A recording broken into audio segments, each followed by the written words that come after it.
হাসির রাজা, জ্ঞানের রাজা, রসিক রাজা। মানে আমি তোমায় সকাল সকাল কোন অলক্ষণে কথা বললাম রানী?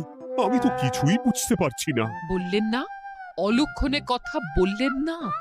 ভুলে যাবেন না, আমি আপনার রানী, এই কৃষ্ণনগরের রানী।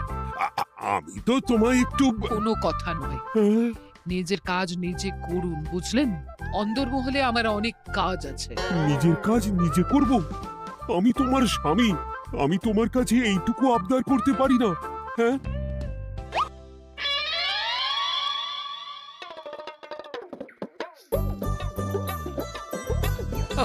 আজ গিন্নির সাথে বচসা করতে গিয়ে দেরি হয়ে গেল। মহারাজ আবার আমার দেরি দেখে রেগে না যান।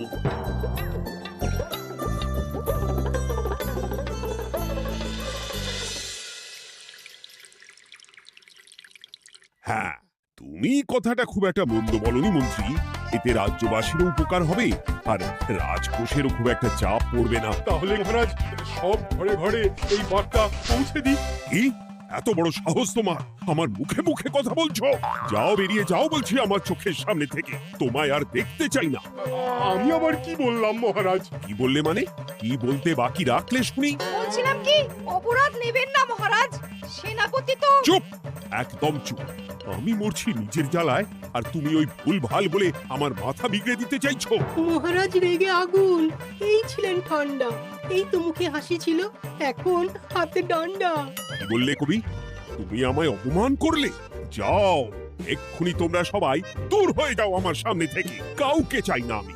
এই মুহূর্তে রাজসভা আমি শূন্য দেখতে চাই, না হলে আজ সব কটা গর্দান নেব আমি। যাও বলছি।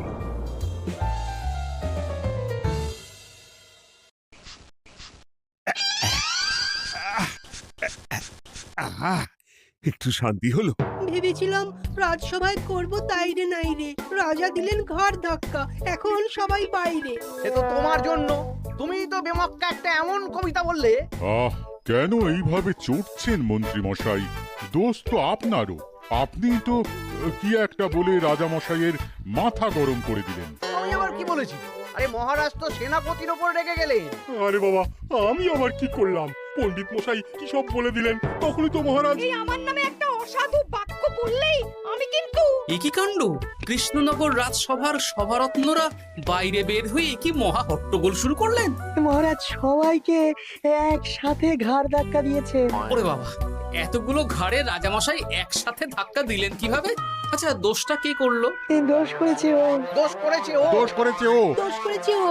এবারেও কেউ একমত হতে পারলেন না কে দোষ করেছে। হ্যাঁ, আচ্ছা বেশ, কি হয়েছে কেউ একটা খুলে বলুন দেখি। আমি বলছি, মহারাজ বেশ খোশ মেজাজি ছিলেন, কিন্তু হঠাৎ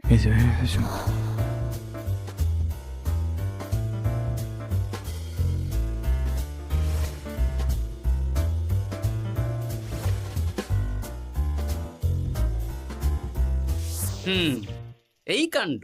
এ তো ভারী অদ্ভুত রোগ মনে হচ্ছে।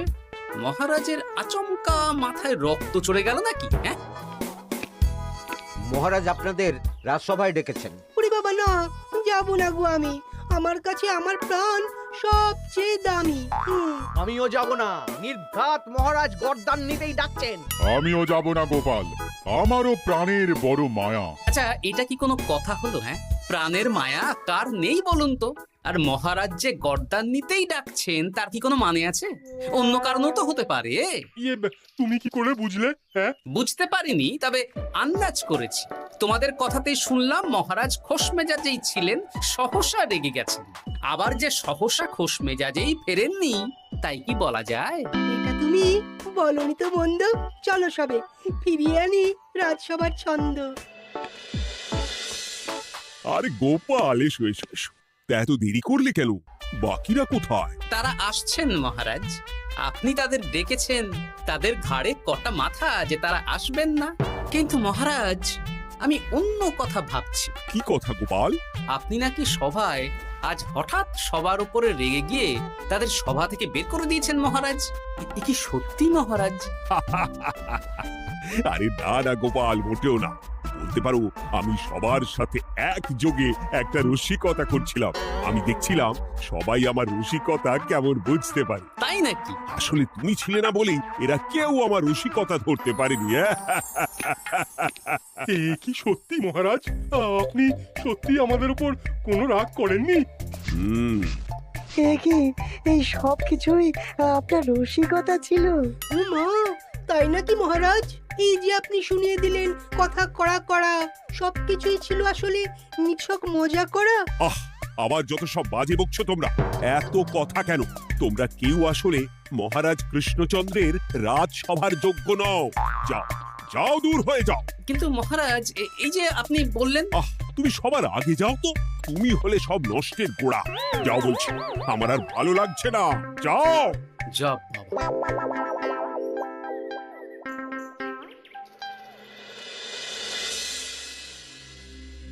কি বুঝছেন? না না না, আমি তো সবই ঠিক দেখছি রানীমা। হ্যাঁ, এটা ঠিক যে নারীর গতি কিঞ্চিত চঞ্চল বটে, তবে তা তো হতেই পারে। বাকি সবটাই ঠিকই আছে। তাহলে এমন হচ্ছে কেন? মহারাজ এইভাবে যখন তখন রেগে যাচ্ছেন কেন? আজ শুনলাম আপনাদের সভা থেকে দুবার বের করে দিয়েছেন, আবার ফিরিয়ে এনেছেন। হুম হুম হুম। আমি ওষুধ পাঠিয়ে দিচ্ছি, আর মহারাজের কিঞ্চিত বিশ্রামের দরকার। হ্যাঁ, তোমার মাথা আর আমার মুন্ডু। বলি, আমি বিশ্রাম নিলে রাজকার্যকে চালাবে শুনি তুমি, নাকি ওই অকর্মার ঢেকি মন্ত্রী? না মানে ওই আমি। যাও, আর আমার কথা বলতে ভালো লাগছে না। আমাকে একটু একা থাকতে দাও।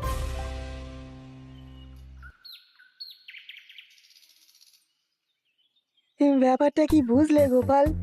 রাজবৈদ্য তো মহারাজকে দেখতে রাজবাড়িতে গেছেন। কি মনে হয়? গতকালও আমি যখন বাগানে গেলাম,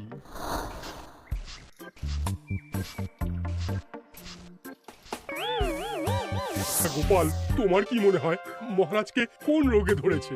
এই রেগে যাচ্ছেন, আবার এই মাথা ঠান্ডা হয়ে গিয়ে ডেকে পাঠাচ্ছেন। আমি বলি কি গোপাল, তখন সবার সামনে বলিনি বটে, তবে এখন তোমার সামনে স্বীকার করতে বাধা নেই। কি কথা বিজ্ঞানী? মহারাজের এই রাগের কারণ হয়তো আমি। আমার মনে হয় আমার দোষেই উনি এরকম বারবার রেগে যাচ্ছেন। কেন? আসলে মহারাজ আমাকে একটা মাথা যন্ত্রণা সারার ওষুধ আবিষ্কারের দায়িত্ব দিয়েছিলেন, তো আমি অনেক চেষ্টা করেও সেই ওষুধটা আবিষ্কার করতে পারিনি। যেটা আবিষ্কার করেছি তাতে সেরকম কাজ হচ্ছে না। আমার মনে হয় ওনার মাথা ব্যথা থেকে এরকম হচ্ছে। সে যাই হোক, তুমি কিছু একটা করো গোপাল। মহারাজের অসুখ কিভাবে সারানো যাবে সেটা নিয়ে কিছু একটা ভাবো। ভাবতে তো হবেই। আজ সন্ধেবেলায় তুমি তোমার বাড়িতে বাকি সভাসদদের ডেকে আন, আমি সমাধান সঙ্গে নিয়ে সময় মতো চলে আসবো। আচ্ছা বেশ, তাই হবে। আমি এখনই বাকিদের খবর দিয়ে দিচ্ছি। আর বিজ্ঞানী, একটু এদিকে এসো তো, একটা কথা আছে।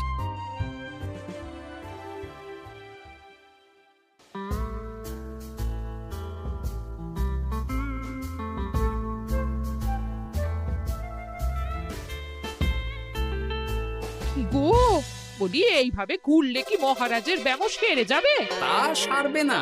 তার চেয়ে এক কাজ করি, কিছুটা আলু আর ছোলা সেদ্ধ করেছি, তার সাথে নুন, লঙ্কার গুঁড়ো আর লেবু দিয়ে মেখে আলু কাবলি বানিয়ে দিই, কি বলো? হ্যাঁ, দাও দাও দাও, মন্দ হয় না।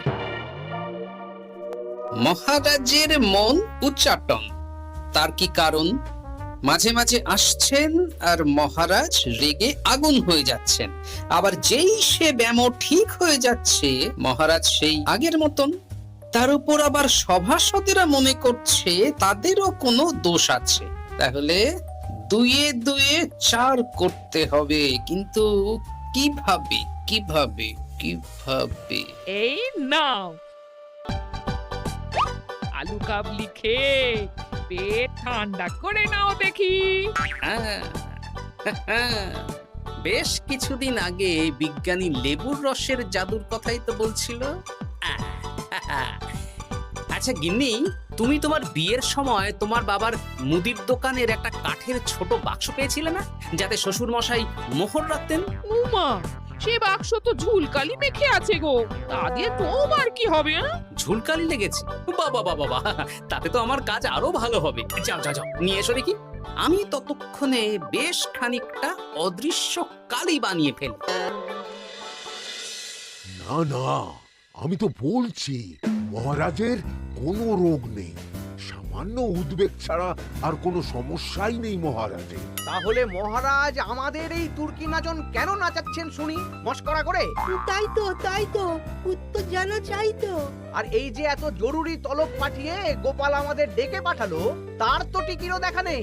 গোপাল কি করবে শুনি? যে রোগ আদপেই নেই সেই রোগ কিনা ওই গোপাল ছাড়াবে? আমার তো বিশ্বাসই হয় না। বিশ্বাসে মিলায় বস্তু, তর্কে বহু দূর, তাই না মন্ত্রী মশাই?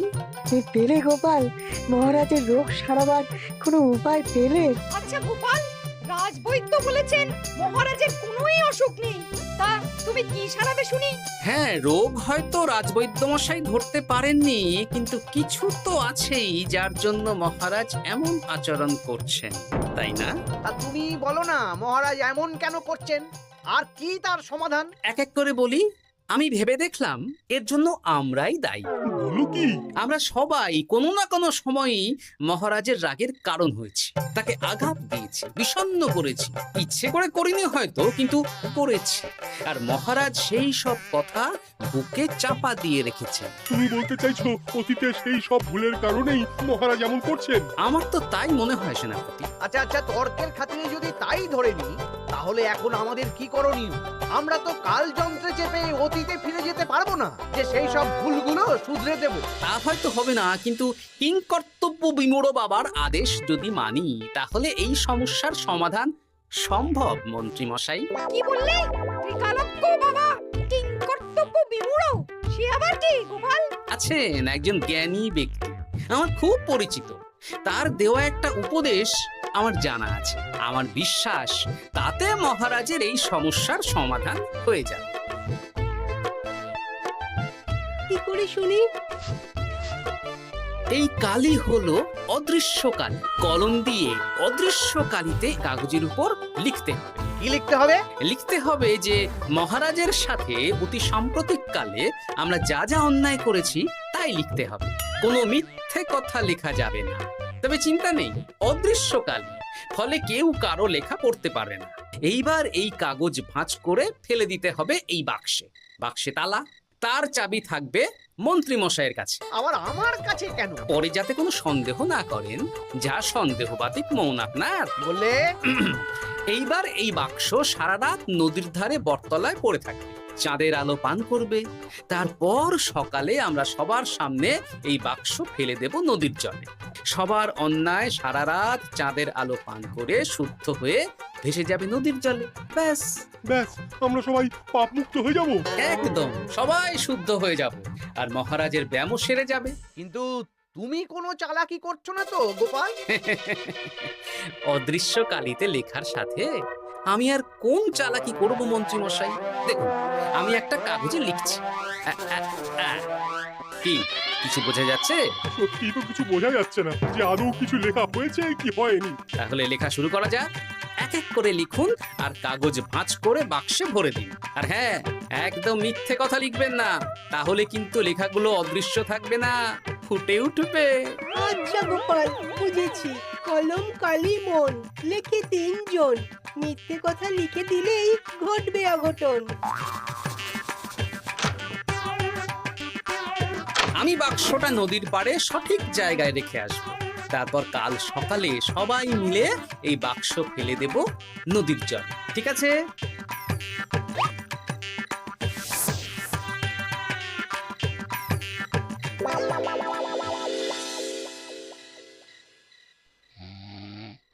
কথায় আছে, মনে যা আসে বলে যাও, ভুলেও লিখো না, তাহলেই বিপদে পড়বে।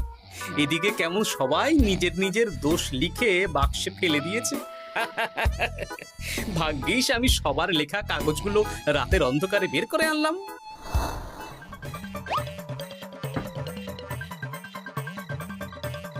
এইবার এই কাগজগুলো ঢুকিয়ে দিলেই কেল্লা ফতে। এখন সবার পাপের স্বীকারোক্তি আমার হাতের মুঠোয়।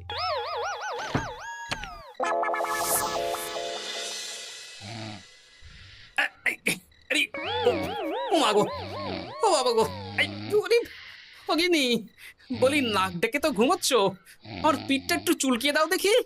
ধুত্তারি, এই জন্যই তো মাথাটা যায় গরম হয়ে। আরে, এই সহজ ব্যাপারটাই তো আমি বুঝতে পারিনি। মহারাজের অসুখ তাহলে এই। যাক, এই রাতের বেলাতেই একসাথে একটা ঢিল পেয়ে গেছি। এক ঢিলে মারবো 2 পাখি। রাজার অসুখও সারবে, আবার সব কটা পাজি শায়েস্তাও হবে। হ্যাঁ,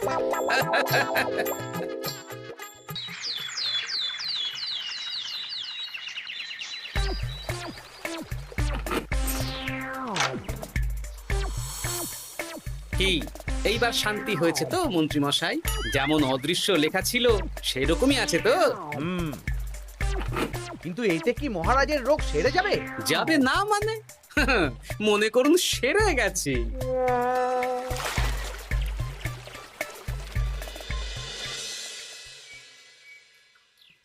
তাহলে আজকে সভার কাজ শুরু করা যাক। ক্ষমা করবেন মহারাজ, সবার কাজ শুরু করার আগে একটা দরকারি কাজ আগে করা দরকার। না হলে আবার কখন আপনি আমাদের কারো উপর রেগে যাবেন আর আমাদের সভা থেকে তাড়িয়ে দেবেন, তার তো ঠিক নেই, তাই না? আহ গোপাল, আর বিরক্ত করো না। আমার এত সাহস নেই মহারাজ যে আমি আপনাকে বিরক্ত করব। আমি তো জানি নিজের পিঠ যখন নিজে চুলকোনো যায় না, আর কেউ থাকে না সেই পিঠ চুলকিয়ে দেবার মতো, তখন কিরকম বিরক্তি জেগে ওঠে, তাই না মহারাজ?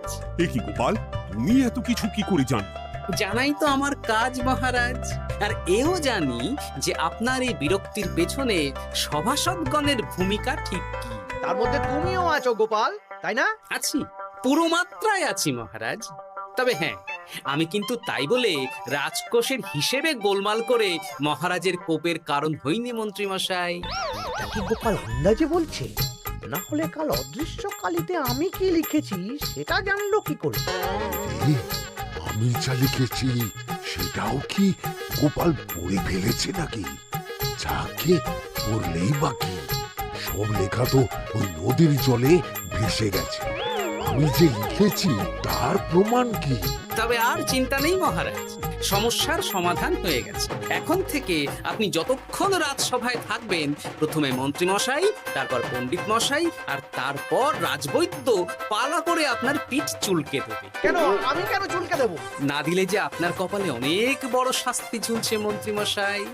রাজকোষে যে জালিয়াতি আপনি করেছেন তার স্বীকারোক্তি আমি হাজির করব যে মহারাজের সামনে।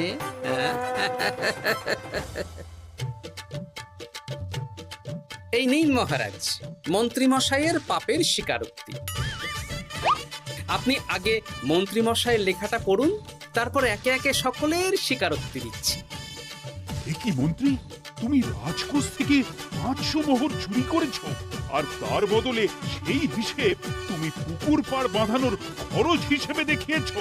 এই সেরেছে, এটা ফুটে উঠলো কি করে? সে অনেক কাণ্ড মন্ত্রী মশাই, বাকিদের সবারটাই আছে, এত জেনে কাজ কি? না না, জানতে তো হবেই। তাহলে শুনুন, এই অদৃশ্য কালি আসলে লেবুর রস। গতকাল রাতে আমি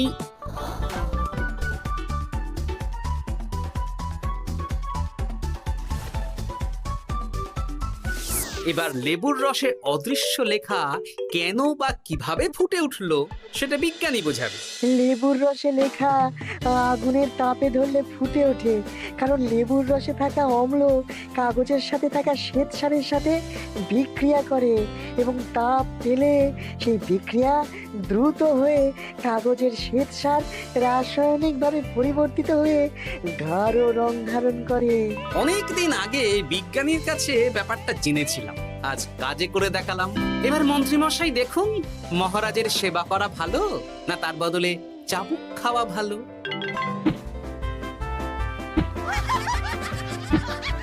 ওরে বাবা, না না, আগে যেমন বুনো ওল তেমনই তো বাঘা তেঁতুল হবে মন্ত্রীমশাই।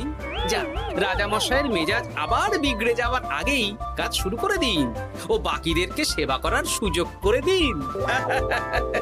আজ থেকে ভুল হলে শুধরে নেব ভুলকে, মন্ত্রীমশাই মহারাজের পিঠ দেবে চুলকে।